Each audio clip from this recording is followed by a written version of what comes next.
perdi o meu caçula, Piete. Eu perdi o meu caçula, me tiraram o meu caçula. Eu não acredito que o Nicolas, ele não morreu. O Nicolas, ele foi morto. Eu tô feliz, ele foi morto porque eu tava lá. Amigos do portal BR-104, estou aqui ao lado da Flaviane, tia do pequeno Nicolas, que deu entrada esta semana no HRM. E elas vão contar pra gente o que foi que aconteceu. Como foi que aconteceu, Flaviane? Eu posso ler, né? Pode ficar à vontade. Tá falando aqui em nome da mãe, porque a mãe não tem condições de falar, né? Condições de falar. Na noite da quinta-feira, no dia 23, por volta das 11 horas, nós demos entrada com o Nicolas no HRM. Chegando lá, fui imediatamente fazer a ficha, a qual tive que esperar quase 20 minutos, enquanto ele reclamava de dor no abdômen e na perna. Por uma autorização, não me recordo de quem no momento, para que pudesse fazer a ficha dele. Quando a mesma foi feita, ainda houve a espera de ser chamado para fazer a triagem e, após isso, mais uma espera para o atendimento médico. Ao descrever os sintomas, a doutora, logo, ela disse que tratava-se de dengue. Ao chegar na pediatria, ele foi imediatamente medicado. Aplicaram primeiro uma injeção nele e logo após colocaram no soro. Não recordo o nome da injeção, mas lembro que houve dipirona, remédio para enjoo e alergia, devido à vermelhidão que ele estava na pele. Fiquei a observá-lo e disse algumas que ele havia ficado mais vermelho após ser medicado, mas negaram e disseram que estava tudo bem. O que não era verdade, porque outra pessoa que havia visto antes ouviu sendo medicado e achou o mesmo. Após tomar 2 soros, foi dado alta e a médica pediu que eu viesse para casa com ele e continuasse no tratamento em casa, dando bastante líquido, dipirona para a febre e um antialérgico. Chegando em casa na madrugada da sexta, o questionei se ainda estava com dor. Ele disse que sim, mas tinha aliviado um pouco. O coloquei para dormir e fiquei ao lado dele todo o tempo, observando se a febre voltava e vendo a inquietação dele, que não conseguiu dormir direito, mesmo estando medicada devido às dores. Pela manhã eu acordei e fiz como a médica pediu. Continuei o tratamento com os remédios e líquidos. O vômito havia parado, mas começou a diarreia, que não era constante, porém sempre que ele comia uma fruta ou bebia algo. Continuei o tratamento e no sábado, antes mesmo do prazo a qual havia sido dado, o levei para o UBS, no Alto do Cruzeiro. E assim que a ficha foi feita, ele foi chamado. O médico ao qual atendeu ele, logo o encaminhou para o hospital com urgência e disse a mim que exigisse um exame de sangue e que o menino, no estado que estava, deveria ter ficado internado e não ser mandado para casa. Chegando ao hospital, fizemos a ficha novamente. Ao invés de colocar ele na área de urgência, ele foi colocado na ala azul, a qual ele mesmo reclamou assim que aproximei dele e viu a pulseira em meu pulso, dizendo: como é que o médico disse que era urgência e colocaram uma pulseira azul com a dor que eu estou sentindo? Após a triagem, quando fomos encaminhados ao atendimento médico, ainda esperamos bastante tempo, em uma média de uns 40 minutos, até que ele fosse atendido. Após relatar os sintomas, novamente foi prescrito soro e outras medicações, entre elas a dipirona. Chegando à pediatria, ficamos no aguardo e o pessoal no laboratório veio fazer a coleta do sangue. Após a enfermeira que havia no plantão não achou a veia dele e disse que chamaria outra para que pudesse ser medicado. Essa espera durou 40 minutos e durante esse intervalo eu cobrando a demora, enquanto ela permanecia conversando no WhatsApp, assuntos aos quais não tinha nada a ver com o trabalho, pois ouvi alguns áudios. Quando finalmente aplicaram o soro, ele reclamava de frio e dor. Foi pedindo um lençol para que ele se cobrisse e quando chegou, ao invés dela imediatamente entregar, continuou prestando atenção nas conversas no WhatsApp, enquanto permanecia com um pacote com os lençóis em mãos. Após isso, ele pediu para ir no banheiro, pois estava com dor de barriga. Já havia dificuldade para levantar, pois a perna dele doía muito e ele mal conseguia andar. Ela só veio me oferecer ajuda com toda dificuldade eu já havia levantado e estava caminhando para o banheiro, segurando ele em um do lado, enquanto com a outra mão carregava o suporte do soro.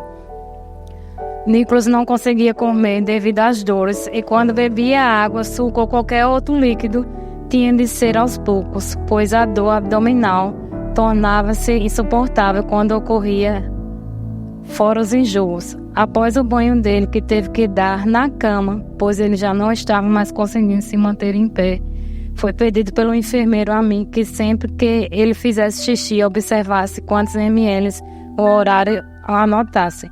Pediram porque no exame de sangue tinha dado que ela não botou aqui, não foi? Que os rins dele e o fígado estavam comprometidos. E mesmo assim não levaram ele, não transferiram ele para Maceió, porque já era caso de urgência, porque poderia paralisar, né, a qualquer momento. Lá no hospital, no HM, já sabiam disso? Já sabia disso, no hemograma já. Mesmo assim, continuaram com ele lá, dando o mesmo medicamento? Sim, o mesmo medicamento.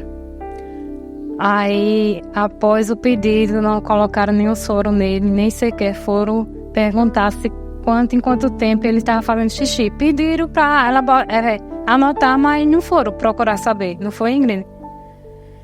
A noite seguiu e na madrugada do domingo para a segunda, ele começou a reclamar de dores nos dentes, observando que já estavam moles.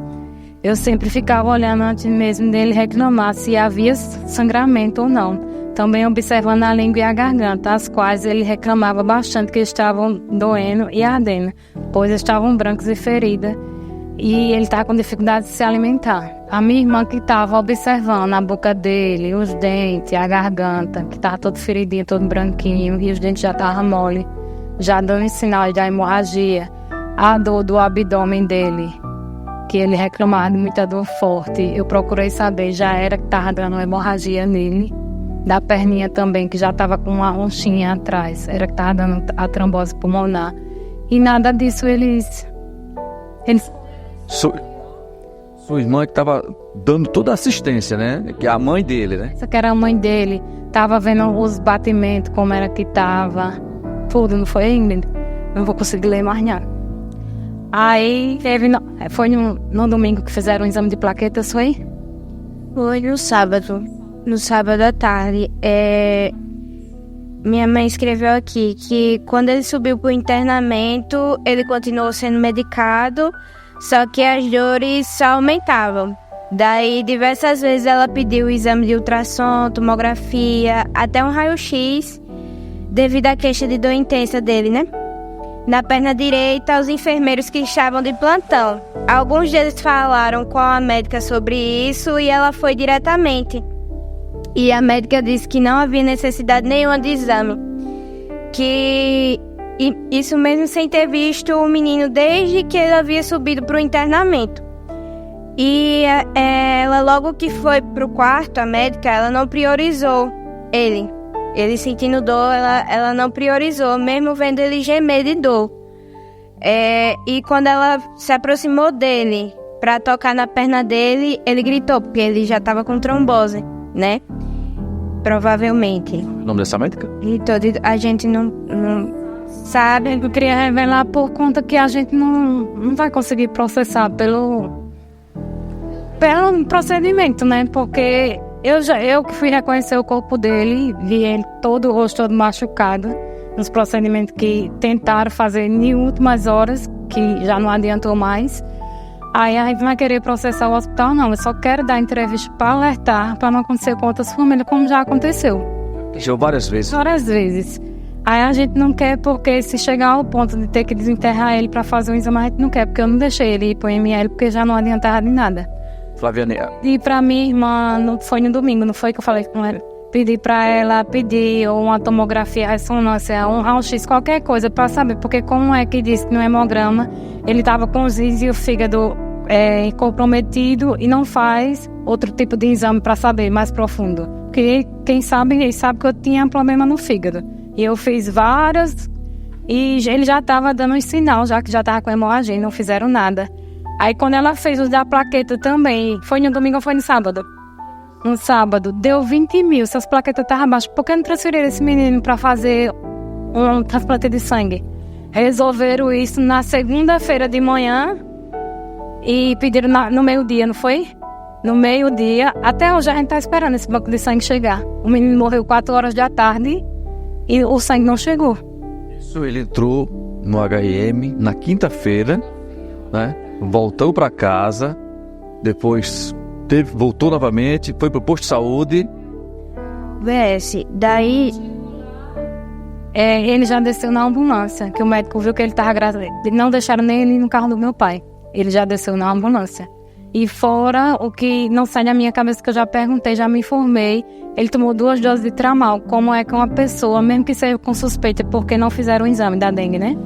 Não fizeram sorológico. Disseram que fizeram a sorologia, só que essa sorologia só foi feita a partir do exame de sangue que fizeram no menino no sábado. E foi no domingo de manhã que fizeram a sorologia. Aí deram tramal, deram 2 doses de tramal. Eu, que não sou médica, eu entendo que uma criança, mesmo de 12 anos, não pode dar dose de tramal, e ainda mais a pessoa com dengue, que só pode estar no soro e no dipirona. Isso deve ter agilizado a hemorragia dele, com certeza. A família acha, então, que foi negligência do HRM. Negligência. E principalmente dessa doutora que estava do sábado para o domingo. Essa médica que ela... Não somente a minha mãe achou que era negligência médica, quanto a mãe que estava no quarto achou que minha mãe pediu, clamou, implorou por um raio-x, por uma tomografia. Ninguém queria fazer esse raio-x no menino nessa tomografia. E ela se negou, dizendo que não havia necessidade nenhuma dos exames, porque a dor no estômago era por ele estar desidratado, sem se alimentar, e a perna era uma dor muscular. Quando ela foi fazer o exame, ela olhou para a cara da minha mãe, revirando os olhos, como se quisesse dizer: isso é manha, é dengue. E quando tocava nele, dizia: Nicolas, eu não tô nem tocando na sua perna, eu não tô nem tocando. E parece que ela fez por debaixo mesmo. Depois que ela saiu dessa parte, minha mãe procurou assistência social para ver se eles conseguiam fazer alguma coisa com relação ao menino. Não, o que a assistente social disse para minha mãe foi que eles não tinham nada a ver com o que os médicos faziam ou deixavam de fazer. Eles não podiam fazer nada. Minha mãe estava alterada, mandaram a psicóloga lá falar com ela. E era capaz deles doparem ela e afastar do menino se ela continuasse fazendo, pedindo para que eles fizessem o procedimento do menino. Ela teve que se acalmar obrigatoriamente para não fazerem isso. Eu tenho tudo, eu tenho todas as mensagens, eu tenho todos os horários, eu tenho tudo aqui, porque ela estava se comunicando comigo o tempo todo, até ele entrar em colapso e começar a delirar. Eu tenho tudo. O Nicolas lá em casa. O Nicolas era maravilhoso. Ele era uma criança imperativa, ele era muito agitado. Mas era uma criança muito querida, ele era muito, muito inteligente. O Nicolas puxou o dom do pai, de pegar música de ouvido. Ele sabia tocar teclado, ele sabia tocar violão, ele sabia tocar bateria. Inclusive, ele participava da escolinha de bateria que o município oferece, né? O pessoal veio aqui e prestou homenagem, trouxeram coroa de flor, porque ele era um dos alunos de lá, era bem aplicado. O Nicolas estudava na Adventista. Ele era incrível. Tudo que você quisesse conversar com ele, ele sabia falar. Ele era, sabe, aquele gênio, aquela criança muito gênia. Agora ficou um vazio. Ficou, com certeza, né? Perdi o meu caçula, perdi o meu caçula, me tiraram o meu caçula. E aí, eu não acredito que o Nicolas, ele não morreu. O Nicolas, ele foi morto. Eu tô feliz, ele foi morto porque eu tava lá, eu vi como trataram ele. Eu só não vi lá dentro, mas desde o momento que ele chegou lá, ele foi maltratado. Não era pra aquele menino ter entrado na pouca urgência. Ele chegou na recepção, gritando de dor, dizendo que a garganta dele estava seca, ele estava com todos os sintomas de uma dengue hemorrágica, todos, até a gente que é leigo sabia. Mora de tudo isso, tirou a vida do Nicolas, né? Tirou a vida. Eu conversei com a última médica que atendeu ele na segunda-feira, que foi a única que ainda correu para ver se agilizar, para salvar a vida dele, mas não teve jeito. Aí ela disse que realmente já estava dando dengue hemorrágica nele e deu a trombose pulmonar, a perninha dele já estava preta. E disse que se ele tivesse conseguido viver, se tivesse conseguido tomar o sangue e as plaquetas voltassem, ele ia ter que amputar a perna. Ele ia viver sem a perninha. Acho que ele pediu para morrer, porque ele era muito intensivo. E era a perninha dele que ele tocava a bateria, ele não ia aguentar não.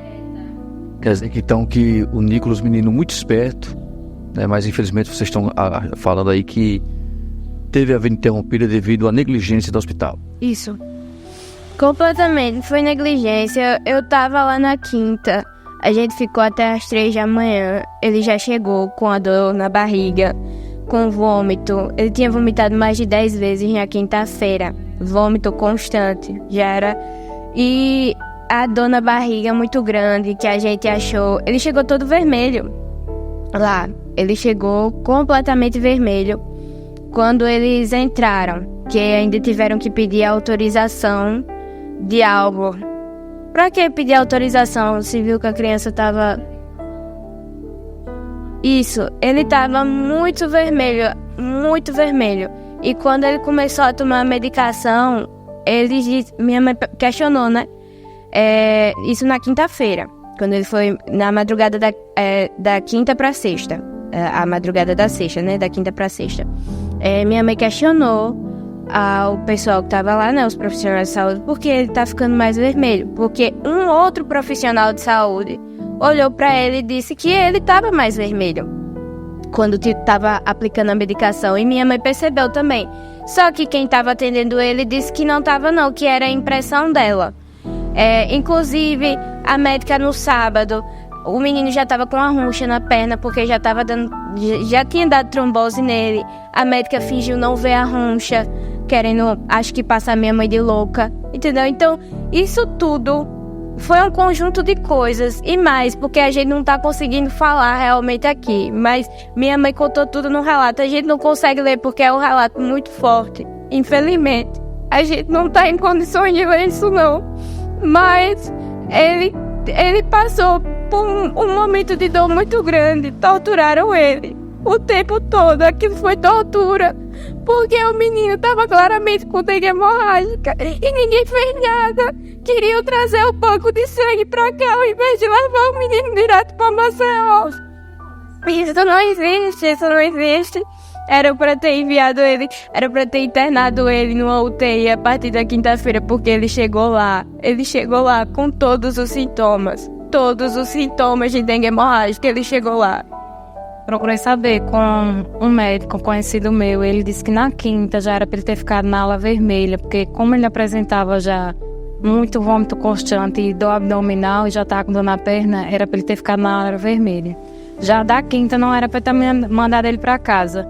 E depois ele tinha ido ser transferido para Maceió para uma UTI. Poderia ficar até entubado porque ele tinha asma, mas ele tinha tomado o sangue direitinho, tinha feito o tratamento tudo direitinho e tinha coisa da hemorragia, ele estaria vivo. Aí eu acho que foi negligência mesmo. Diante de tudo isso, vocês fazem essa reportagem, vocês fizeram essa reportagem só para alertar a população sobre essa situação no HRM. Só para alertar mesmo, para que não aconteça com outras famílias o que aconteceu com a gente. Até porque a gente pensou em botar na justiça, só que não vai trazer a vida dele de volta e outra, é mais sofrimento pra gente, porque o procedimento eu não deixei ele ir para o IML, para abrirem ele. E a gente chegar a um ponto de processar e ter que desenterrar ele novamente para fazer o exame, a gente não quer. Mas a gente queria que isso mudasse, que não é a primeira vez.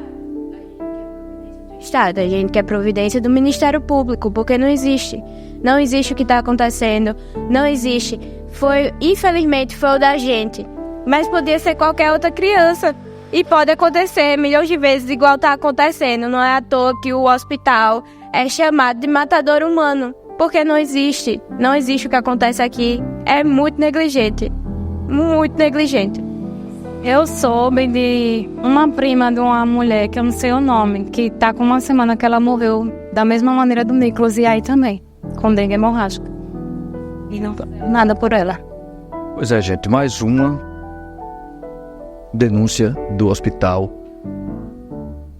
OHRM, Hospital Regional da Mata, aqui de União dos Palmares. E agora fica só aqui a família triste com a perca do irmão, com a perca do sobrinho de apenas 11 anos de idade. Com imagens de Carlos Alberto, Alexandre Tenório para o portal BR-104.